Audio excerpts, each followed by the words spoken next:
नमस्कार दोस्तों, easy English tutorial में आपका स्वागत है और मैं हूं doctor NK. Sinha. Easy English tutorial का यह तीसरा भाग है और पिछले दो भागों में हम लोगों ने अंग्रेजी से जुड़ी हुई ढेर सारी बातें की और हम लोगों ने सबसे पहले सीखा कि अंग्रेजी जब हम जानने का प्रयास करते हैं तो हमारे रास्ते में सबसे बड़ी समस्याएं क्या आती है और इसके आधारभूत शब्द कौन कौन से हैं। तो इस संदर्भ में हमने नंबर, सब्जेक्ट, वर्ब तथा ऑब्जेक्ट की जानकारी प्राप्त की। साथ ही हिंदी तथा अंग्रेजी के वाक्य विन्यास यानी स्ट्रक्चर्स में क्या अंतर होता है इसे जाना। तो आइए अब हम सहायक क्रिया यानी कि एक्सिलरी वर्ब की जानकारी प्राप्त करें। तो दोस्तों, इज, एम, आर, वाट तथा वेयर को एक्सिलरी वर्ब यानी कि सहायक क्रिया कहते हैं। इज का अर्थ है, एम का हूं, आर का हो, वाज का था, वेयर का था होता है। हम सबसे पहले अब एक्सिलरी वर्ब से जुड़े हुए स्ट्रक्चर्स का अध्ययन करेंगे। तो यदि आप कोई हिंदी वाक्य देखते हैं जिसके शुरुआत में मैं और अंत में हूं रहे, तो हम लोग मैं के लिए आई और हूं के लिए एम को लिखते हैं और फिर अन्य वाक्यों को लिखते हैं। तो आइए कुछ उदाहरण के द्वारा इसे हम समझें। मैं एक लड़का हूं तो हम लिखेंगे आई एम, उसके बाद बॉय को लिखेंगे। तो इस प्रकार बनेगा आई एम ए बॉय। मैं राम हूं, आई एम राम। मैं एक अच्छा लड़का हूं, I am a good boy इत्यादि। तो इस तरह कोई भी वाक्य जिसके शुरुआत में मैं और अंत में हूं रहे तो उसके लिए हम आई एम लिखने के पश्चात अन्य नाउन को लिखते हैं। तो दोस्तों, यह ध्यान दें, जितना लिखना जरूरी है उतना ही आवश्यक मौखिक अभ्यास भी है।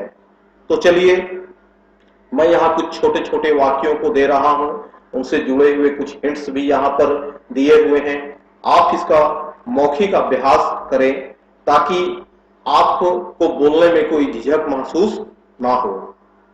तो इसके साथ ही दोस्तों, जितना आप हिंदी के वाक्यों को अंग्रेजी में कहना पसंद करते हैं और यह बहुत जरूरी होता है, उसी प्रकार अंग्रेजी के वाक्यों को समझने के लिए अंग्रेजी के वाक्य को भी आप हिंदी में स्वयं बोलें। मैं यहां कुछ छोटे छोटे उदाहरण आपके सामने रख रहा हूं। आप इन उदाहरणों को पढ़ें और इसे अपने मन में समझने का प्रयास करें कि क्या आप आसानी पूर्वक इन उदाहरणों के हिंदी को समझ पा रहे हैं या नहीं। आपकी सहायता के लिए यहां पर कुछ हिंट्स भी दिए गए हैं। आप इस हिंट्स का सहायता लें और इसे आसानी पूर्वक समझने का प्रयास करें। तो दोस्तों, वर्तमान काल में एम का अर्थ होता है हूं, जो आई के साथ प्रयोग में लाया जाता है। तो बीते समय यानी पास्ट टेंस में आई के साथ हम किस चीज का प्रयोग करते हैं। तो दोस्तों, इससे जुड़े हुए स्ट्रक्चर्स को हम देखते हैं। तो आइए स्ट्रक्चर नंबर 2 को हम देखें। तो जिस हिंदी वाक्य के प्रारंभ में मैं रहे और अंत में था रहे, तो उसके लिए आप आई के साथ वाज का प्रयोग करेंगे और आई वाज लिखने के बाद ही आप अन्य शब्दों को लिखेंगे। तो आइए कुछ उदाहरणों को देखें।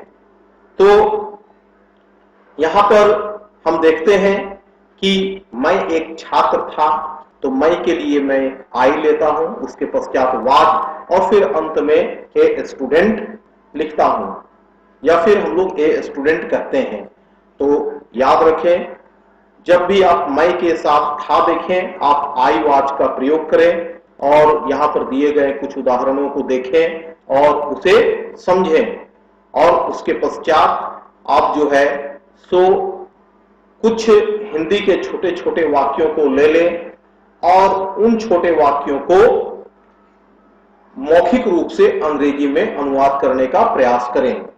जैसे उदाहरण में यहां दिया गया है, मैं एक छात्र था, आई वॉज ए स्टूडेंट, मैं एक अच्छा आदमी था, I was a good person, मैं एक डाकिया था, आई वॉज ए पोस्टमैन इत्यादि। तो आप मौखिक रूप से इन हिंदी वाक्यों को अंग्रेजी में बोलने का प्रयास करें।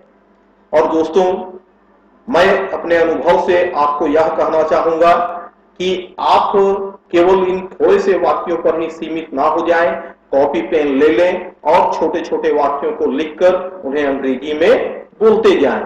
तो जिस तरह आप हिंदी वाक्यों को अंग्रेजी में कहते हैं, उसी तरह अंग्रेजी के वाक्यों को लें और उन्हें हिंदी में कहें या कहीं पर लिखने का प्रयास करें। जैसे उदाहरण में यहां दिया गया है, आई वॉज ए पेंटर, मैं एक पेंटर था, आई वॉज ए डॉक्टर, मैं एक डॉक्टर था। तो इस तरह छोटे छोटे वाक्यों को पढ़ें और मन में उनके हिंदी को समझने का प्रयास करें। तो दोस्तों, आज मैं अंग्रेजी बोलने और समझने के रास्ते में आने वाली कुछ बातों से जुड़ी हुई कुछ टिप्स मैं आपको देता हूं। तो याद रखें, आप हमेशा जो है अंग्रेजी जब भी आप लिखें या बोलें तो आप छोटे वाक्यों को लें और साथ ही बहुत सरल वाक्यों का चुनाव करें, ताकि आप उसे बहुत साधारण तरीके से आसानी से व्यक्त कर सकें। टिप्स 2, जितना आप हिंदी से अंग्रेजी अनुवाद करने में समय देते हैं, उसी प्रकार आप जो है सो अंग्रेजी वाक्यों को भी लें और उनका अनुवाद हिंदी में करने का प्रयास करें। इस तरह आप हिंदी टू इंग्लिश और इंग्लिश टू हिंदी दोनों ही चीजों का अभ्यस्त हो जाएंगे। और तीसरी बात जो आपको ध्यान में रखना है कि लिखने की अपेक्षा आप मौखिक अभ्यास ज्यादा करें, क्योंकि अंग्रेजी बोलने के लिए यह सबसे आवश्यक होता है। तो दोस्तों, ये 3 टिप्स आप हमेशा अपने दिमाग में रखें। तो आज के लिए बस इतना ही। अधिक जानकारी के लिए आप हमारे सभी एपिसोड्स को देखते रहें और अपने बहुमूल्य सलाह मुझे narendrasinha.grady@gmail.com पर अवश्य दें और देखते रहिए इजी इंग्लिश ट्यूटोरियल और सीखते रहिए। यदि आपको इजी इंग्लिश ट्यूटोरियल का ये अंक पसंद आया हो तो आप इसे लाइक, शेयर और सब्सक्राइब करना ना भूलें। साथ ही आप अपने बहुमूल्य कमेंट से भी मुझे अवगत कराएं। तो दोस्त, देखते रहिए और सीखते रहिए।